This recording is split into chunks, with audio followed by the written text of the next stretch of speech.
Today we're taking on all terrains in HOKA's Challenger 7. Let's go.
Welcome back to the channel and the beautifully rugged North Devon coast.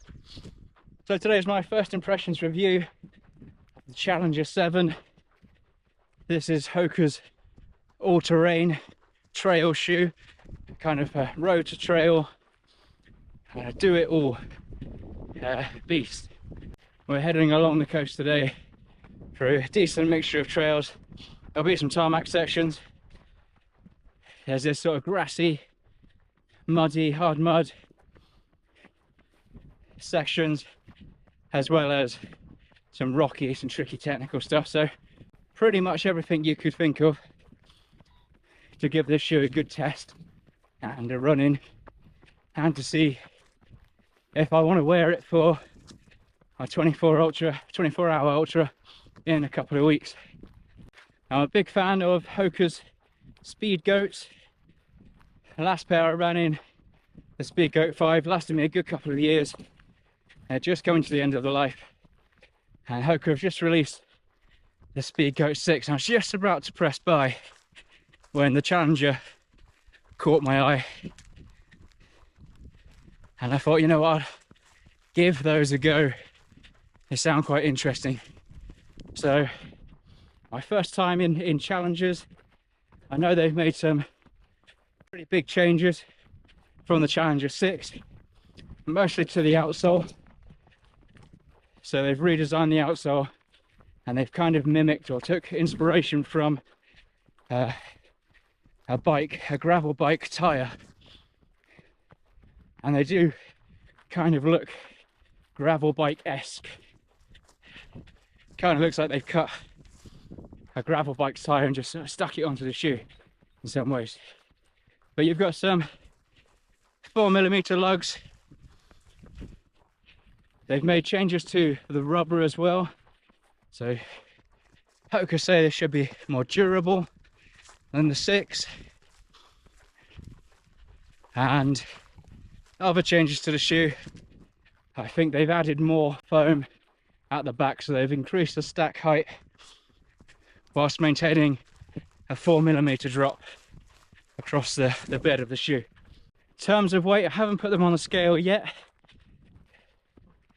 but they're feeling sort of in that mid-range, quite light for a trail shoe. I'm going to guess around about 250 grams, maybe just a fraction under. But yeah, I'm going to head out on this coast for about just over an hour and then head back. It's the last properly long run before a taper. Let's get it done. All right, we're a few miles in and we're on the first stretch of road. And first impressions, they're actually very comfortable on a very hard surface like this. Good stuff, can't feel the lugs. Can really feel the foam compressing. But so far so good. Lots of really narrow, very uneven terrain there. with grass overgrown on each side, so very difficult to know where to put your foot.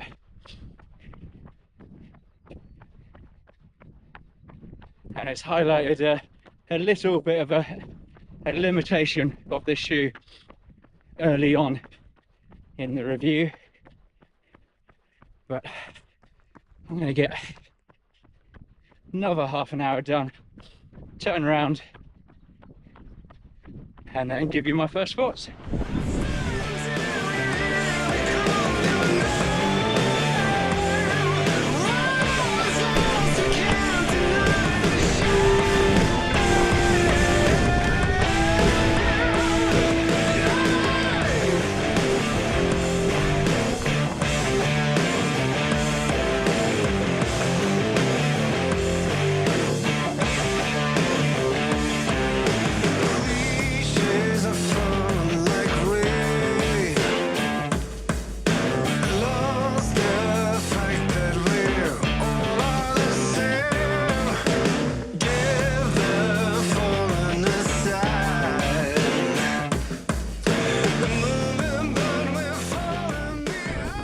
Challenging descent. If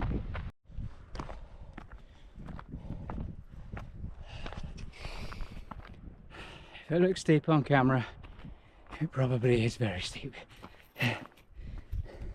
All right, we're a few miles out from the end of the run, so I just thought I'd give you my first impressions review, starting with the good.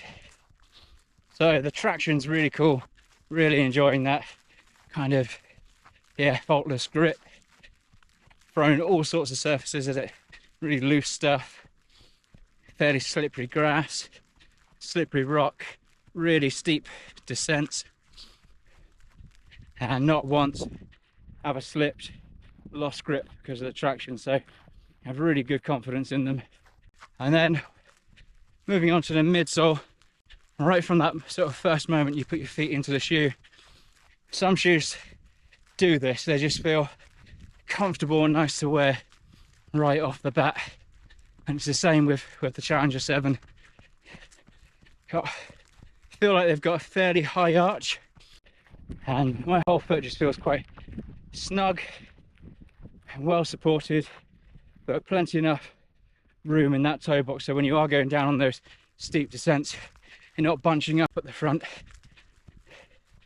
Nice lockdown in the heel, tongue's really soft, no pressure there at all, and I wouldn't say it's the most breathable upper in the world.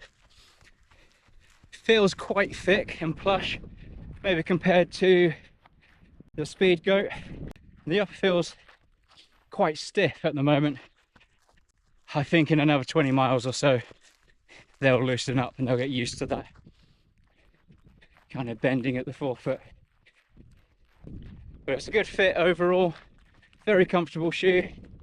In terms of the stability, also very faultless, particularly on, I say, 90% of the terrain that I'm running on today.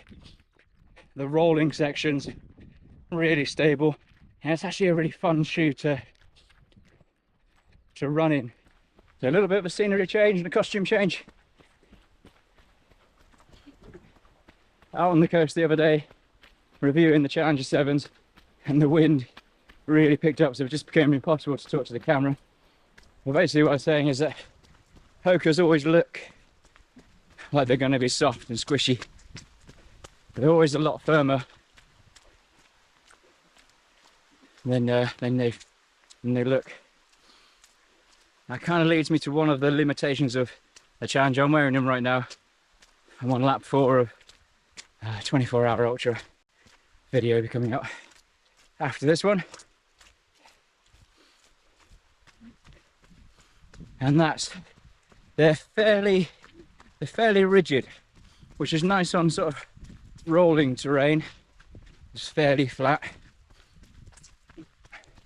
but when you're on really uneven, maybe quite narrow stuff, just that inflexibility makes you kind of your foot a little bit unstable. Like 90% of the time, it's absolutely fine. Just on those sort of more technical sections, like it's a very specific floor, one that you're not really gonna have a problem getting around.